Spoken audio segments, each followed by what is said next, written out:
G'day, this is Captainoob, and this is a two-shot missile launcher with plus 10% damage whilst aiming and plus 50 damage resistance whilst aiming. So it's a weapon that wants me to aim down sights a little bit, which we can oblige to doing that, but there's actually inherent advantages with a two-shot.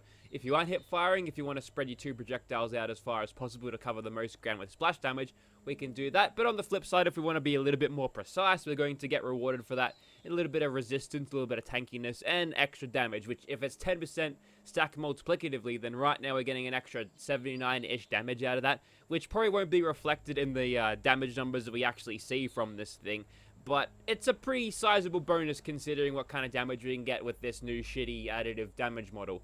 So you'll notice how we've got the quad barrel on this, and it's got the red Chinese dragon paint on it. This is actually originally it's a product on the Fallout 4 Creation Club store, so, you know, they've ported it over. I think it was a reward for Nuclear Winter. Fire, red dragon, that kind of makes sense with Nuclear Winter. It also matches the power armor with its paint scheme, so that's why I chose it. I'm not a communist, guys, you gotta believe me. We've also got no muzzle because you can either have a bayonet or a stabilizer, which decreases the range, so we'd rather retain the damage at range, even though this thing probably won't be the strongest at range for a couple of reasons. Now, I want to speak about general terms with the missile launcher for a second, because these things, despite, you know, having this buff where they can actually shoot stuff without breaking all the time, I don't rate them all that much. Compared to a grenade launcher, I reckon they're inferior because, one, you're not going to get the enhanced range out of it. Sure, your projectiles don't arc and drop over time, but they're going to be moving slower. Slower than a Fat Man missile. They're so slow. And what they probably need to do is speed them up a little bit, because I don't find them super viable at range unless you're using a targeting computer, which has its own problems where it might actually track into a wall if it's tracking a target that is, you know, weaving and around cover. For open stuff like Scorch Beast, your targeting computer will go nicely. But let's talk about the weight of this thing for a second. This thing weighs a staggering 36 pounds, which is basically the same as two Fat Man launchers. I could have two Fat Man launchers in my inventory right now and would be about the same weight. I think that's saying something. There's not a whole lot of metal here, and this is made out of lead, which I think is a horrible use of that material. But if you scrap missile launchers, you get steel, so that doesn't make any sense now, does it? Before we actually start stacking damage perks onto this, note how the ammunition for this thing weighs 0.2. Now, I do have the Ordnance Express perk on now, so these weigh at 0.2, and the 40mm grenade launches rounds, they weigh 0.02. These things weigh 10 times more than the 40mm grenades, which means to make these things economical and usable, you're going to need 10 times the explosion to make them work. Do you get that? No, you do not. So, we'll find out if we'll actually be making good use and whether the missile launcher in this state is actually worth it. But I think some weight reduction things, go away fast, knock, I'm never doing that at all, go away. Yes, we'll see if all of this extra weight is actually worth it in the power that it brings. And I don't know, I'm a little bit skeptical at first, but let's go ahead and chuck some perks on, which I immediately tabbed out of because why not? You'll notice that I've got Grab Stabilize because I'm going to be utilizing this in Power Armor, because at the present moment my character is over capacity. Even with the massive rate reduction of the missiles that I'm holding, I'm still over capacity. Now I could offset that using Bloody Mess, but we'll let that Nerd Rage, sorry, and the Unyielding Armor. So we could do that to increase our damage, but, you know, at 1404, I don't think damage will be a problem as such. But to give you an idea of what this thing does versus the bloodied one that I've got here, look at that difference. It's massive. So basically, two-shot best in slot for any launcher. Although I do prefer this thing has 90% reduced weight because it only weighs 2. But, you know, maybe one day I'll find myself a two-shot weightless variant of this. Maybe VATS enhanced would be great, so I can just zero in VATS and just ding people from across the map. But yeah, okay, we'll jump into Power Armor and we'll have to see how this goes. Okay, so here we are outside of generic place name, and on a more serious note, I'd like to wish everyone living in the Lone Star, Texas right now, freezing their ass off well, and hopefully this video finds you and maybe cheers you up some or something, although you've got no electricity. But remember, the best ice inhibitor is salted. I've got fucking plenty to share, and I'm over capacity. Well, that's okay. We're going to be very trigger happy because I need these missiles gone, and we'll be doing good so far. I mean, we shot that guy, and the missiles clipped through that fella, and we seem to be able to one-shot things, or rather two-shot things, which is, you know, it's pretty good news. I'm seeing 545 damage. I'm sure that's not exactly what we're getting, but it's nice to see that. We'll jetpack from that and just nuke that guy from orbit. But yes, it is nice that we are one-shotting. It's quite refreshing. It's probably quite illegal, mind you. So I imagine they're going to retune two-shot weapons of the launcher variety, because these are just way too good and best in slot and everything. Trouble is, though, they're not super versatile. These things do struggle a little bit against Scorch Base, unless you're using a grenade launcher, which they can magically sort of track their targets, which we'll try with this, but no guarantees. Now we are not over capacity, we can run, and you can see from the damage numbers here, it's actually pretty good, but using this thing at range, 1, 2, like 2.5 seconds for that projectile to get there, I don't know about that. I feel like a little bit of a speed tune-up would be nice to make this more like a proper longer range variant or alternative to a sort of a heavy gunner build. And I think this weight problem needs to be sorted out. Although that does make bare arms a very strong choice for this. So if you are using these things, then definitely grab that perk. I can't grab that perk because that requires 3 level ups, because, you know, these perk points aren't... Well, I've been grinding for them and I got none left. Okay, so we've skipped straight on to the goals, although I did clear out the West Tech thing there on the inside, but I wasn't recording. The recording went away and I didn't realize that, so we'll move straight on here. We'll probably hit them back a little bit later, but mainly I can run around now because I've used quite a lot of these missiles, and it's just so heavy. I've got a lot of them. They're not gonna last a whole lot of time as they are. I've only got 200 of them, but I mean, they're not very economical in terms of carry weight to, you know, damage output ratio, especially when compared to like regular bullets. But you can do this with it. It's pretty amusing, right? You can just hold down a choke point with it. If you got a quick reload like I do, you can pretty much stand here indefinitely. And I think we've cleared out most of them by now, and we did that with a pretty low amount of missiles being used. And we haven't even got that much into using bats yet. You'll notice how I'm rubber banding a little bit. That's just the weapon doing that. I've run around with this weapon, using it, both not using it, and I've found that I've got this weapon equipped, I'm going to be rubber banding. So make sure that you aren't super trigger happy, because the moment you hit the mouse button 1, you might actually start getting lagged back into shit, which means you could, you know, just basically point blank the ground with missiles. That's not good. Also, if the missiles hit one after the other with a small gap, they sort of flange you, which is a cool sound to make. Anyways, we're chasing down this one last school. We'll get right into orbit, and then we'll kill them like that. So it's a pretty efficient run, I think. I wasn't actually counting how many missiles we used there, but it was around, I'd like to say, 20-ish. If people would like to count how many missiles are used to let me know, I'd be kind of half interested, but you don't have to. We're not that interested. There hasn't been a singular target yet which I've wanted to, you know, VATS lock on and fire all 4 missiles, and I think Swan might be the one to do that on. So we'll gather some quick adrenaline, some accurate adrenaline on these chumps, and that was so accurate that one of the missiles sort of flew up in the air and arched like a javelin rocket, so that was kind of cool. And we actually got lagged back into that explosion. For fuck's sake, game, come on! How about you let me play without you fucking falling apart on me? Is that too much? Huh. Well, at least that Blood Eagle is acknowledging this existence and how he's so screwed. Anyways, that's hopped us full of adrenaline. We'll find Swan, we'll hit him in the torso, because hitting headshots with these things is not only bad for your potential hitting and AP usage, but it bugs the game. You're not allowed to use it. Would help if I had my AP back before I did that, but would have been 2 missiles regardless, which I guess means 4 missiles, because I don't know, it feels like the damage is doubled when normally 2-shot is only supposed to give you a minor difference. But you know, it's nice that, you know, some explosive launches are useful, and finding use out of a missile launch when I thought I wouldn't find it, that it's pretty refreshing. I don't mind it.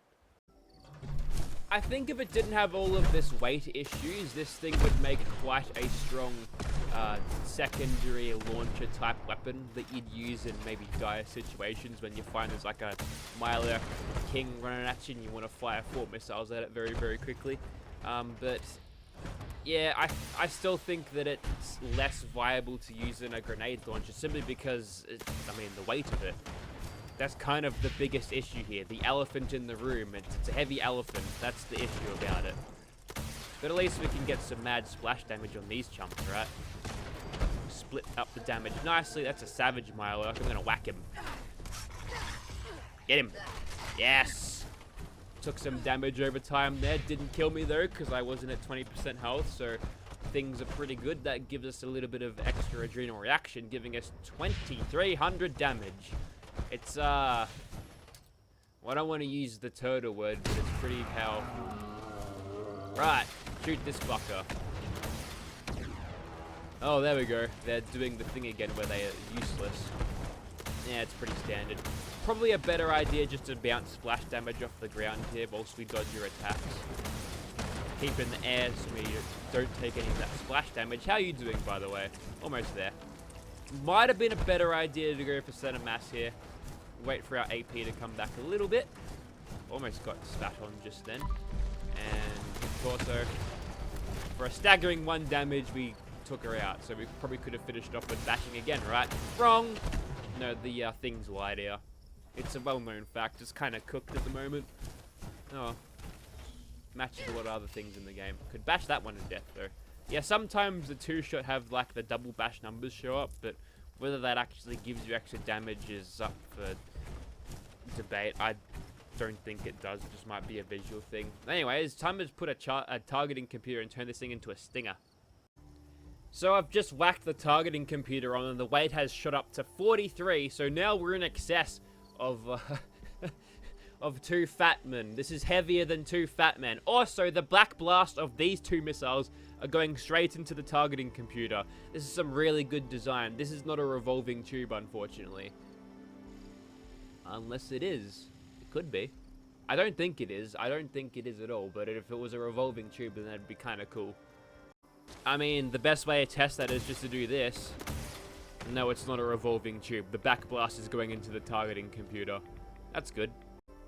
What's the point of having this gigantic quad magazine when it's so impractical? Like, if you're using that one above the main tube there, that's gonna burn your face if you're using the sights. This causes blindness, so for your own safety, only use these things in power armor ever. Or just jam a stim pack into your noggin and after you've done fighting, and that'll fix everything. We're using alien technology and magic. Also, when you lock on, it makes that noise. Anyways, we'll wait for this thing to start flying, and then we can pretend that we're those insurgents fighting those Chinooks. Chinooks? No, that's a fucking American helicopter. The ones that they inspired that Onderon thing off of, right? I think that did nothing. This is why we only use dumbfire things. Except that one worked. That's weird. Well, we may as well keep using the lock-on feature now. We do have Enforcer. I did use some of my agility perks to get that going, but I think it'd be easier for me just to dumbfire this. See? Was so effective that it even killed me as well. Okay, so I think it's a little bit hit and miss and inconsistent. And that's just because these Scorch Beast hitboxes has been fucked since the start. But we'll live and hope that it gets better, which it just did. There we go, there's a little bit of consistency. You might have to get it in a way where it's not flying away from your missiles. You'll need it to be tracking less and sort of seeking more. We've also got a bunch of thirsty boys around here. They are no match for my Todd tent, however. Haha, what are you gonna do now, you bastards? Exactly. Absolutely no match for it. Alright, he's going for a piss now, which we've managed to tag him once there, which is helpful. But you saw the damage there was nowhere near what we're hitting the super mutants for, so I believe that might be a weapon range quirk there, which is why I don't want to put the stabilizer on it. When he's hovering there like that, that's your time to strike, which is really a shame because I'd like this thing to be a fire and forget solution where you just say a Scorch Beast, yep, locked on, bang, bang, bang, and then you wait a few seconds and then There you go, your reward XP, but no. Also, the rate of fire on this is actually super slow. I don't remember it being this slow in Fallout. Oh my god, that one is sending it. We might need to send the stinger after him. Got him. He's dead now.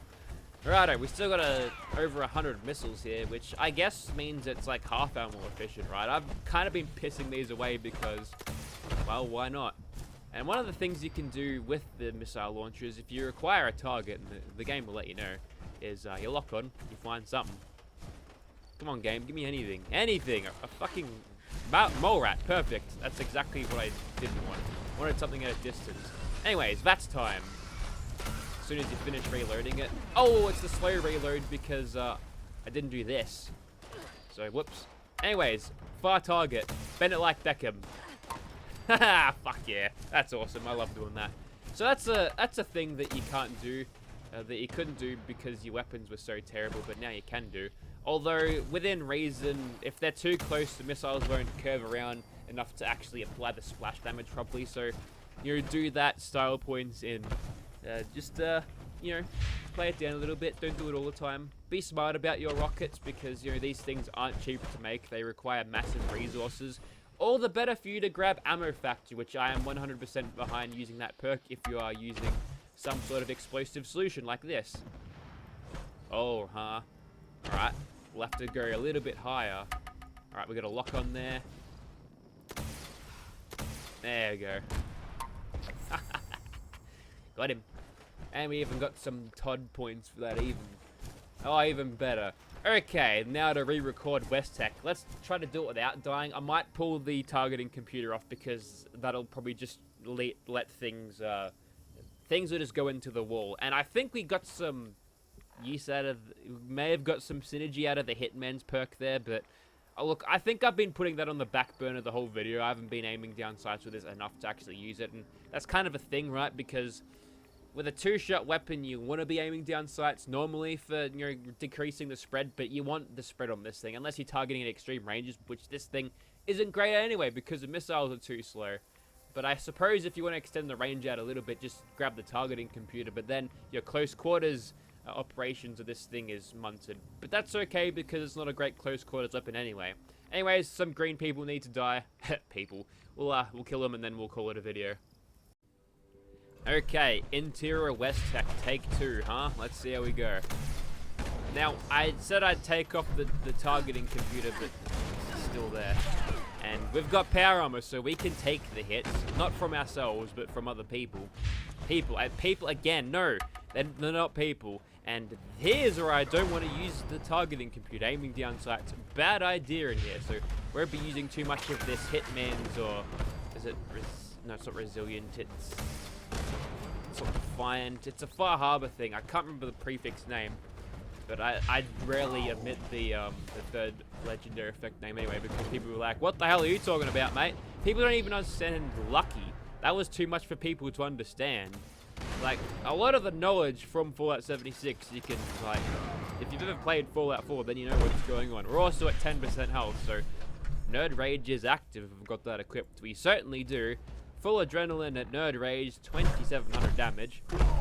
It doesn't really get higher from our original damage that we had just without Nerd Rage, because, you know, it's all additive, of course. Lousy inherent spread.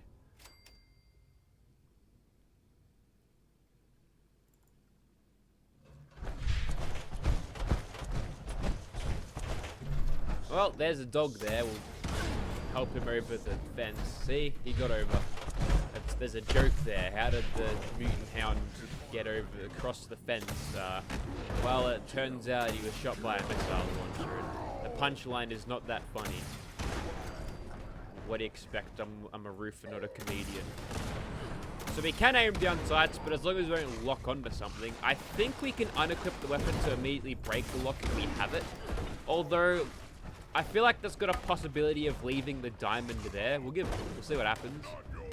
Okay, it does go away. I have managed to have a diamond permanently on my compass before. I don't remember how I did it, but it was something. There's also a legendary in here. Might be the only one in the video that we've seen so far. Somehow managed to shoot through that, so that's impressive. Normally the missiles can't pass through stuff like that. I don't think it did. Maybe we just nailed him with the splash damage, which is helpful. These ones are going to be the death of me because they get to places where, you know, they're right up close and personal. You have to take a major risk of blasting the ground near. Look, there's a legendary. We did 976 damage to him. We got an anti-armor cryolator. We can pick that up just because we're using these missiles quickly enough to reduce the weight. I'd also like to have it off of the screen, please. Tell you what, if I end up getting a decent legendary out of this because I messed up the recording last time I was doing West Tech, then I'm going to be surprised. I mean, it's not going to happen. The chances are staggeringly low, but I don't know what happened there, but I managed to shoot the wall and embed myself in a filing cabinet in my death animation. I think I hit the touchpad, which I don't disable, and that has caused me to fire my weapon when I didn't want to, so just be wary of that.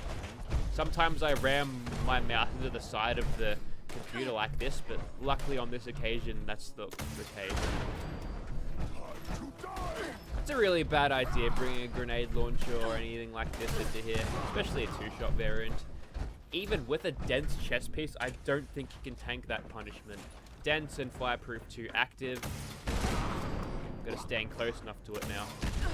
Oh. You're a lot of...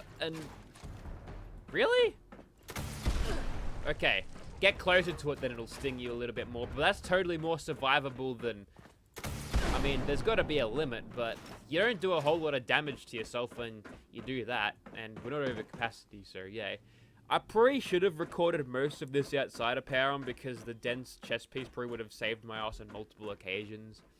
Plus, I get all of the unyielding benefits, which means I get perception for aiming, and then I could lock on with VATS more easily. Or rather, utilize VATS, not locking on as in using the targeting computer, but... Well, there you have it. It's the power armor of death and dying because you can have a dense chest piece on underneath, but that ain't helping you when you're in power armor. You can put a bit of metal over it, you know, designed to stop rounds, and that's not going to help you at all. Granted, it'd be really powerful if you could get all of your armor benefits inside power armor, but why don't we do that, right? Power armor right now is for nothing but using the Minecraft variant for mining, and that's boring. But yeah, two-shot Hitman's missile launcher, it's alright. It goes alright. I don't think it's just good enough to be a weapon that you'd want to use all of the time. Maybe if you've got a weightless version of these and you keep it in inventory just to grab the stray missiles that you get from either killing mutants with missile launchers, finding them randomly in crates, or getting them after you nuke a thing, just to, a little bit of fun with missiles instead of just dropping them on the ground, which I'm sure 99% of the player base do, that I think this is a good use for it. Just worry about not crafting them, then, make use out of these things, because they are heavy, and you kind of want them out of your inventory, but you can kind of use this as well as the grenade launcher at the same time, and just use any missiles you come across. There's a couple of world drops. I know that in the trailer, at this place over here, you've got a missile launcher in the truck trailer with a couple of missiles sitting next to it. And the mutant up top of the place usually has a missile launcher too. So there's 3, 5, 6, or 7 maybe. And you can get a lot of work done with those 7 missile launchers. And if, 7 missiles, sorry. And, if you don't want to keep the weight around, just use it from time to time. I think that's kind of the way to go with this for anything that you need to die very quickly in explosive fashion. But, it's alright. If you're interested in this, I'll probably sell it. I'm looking for a weightless variant of, I think,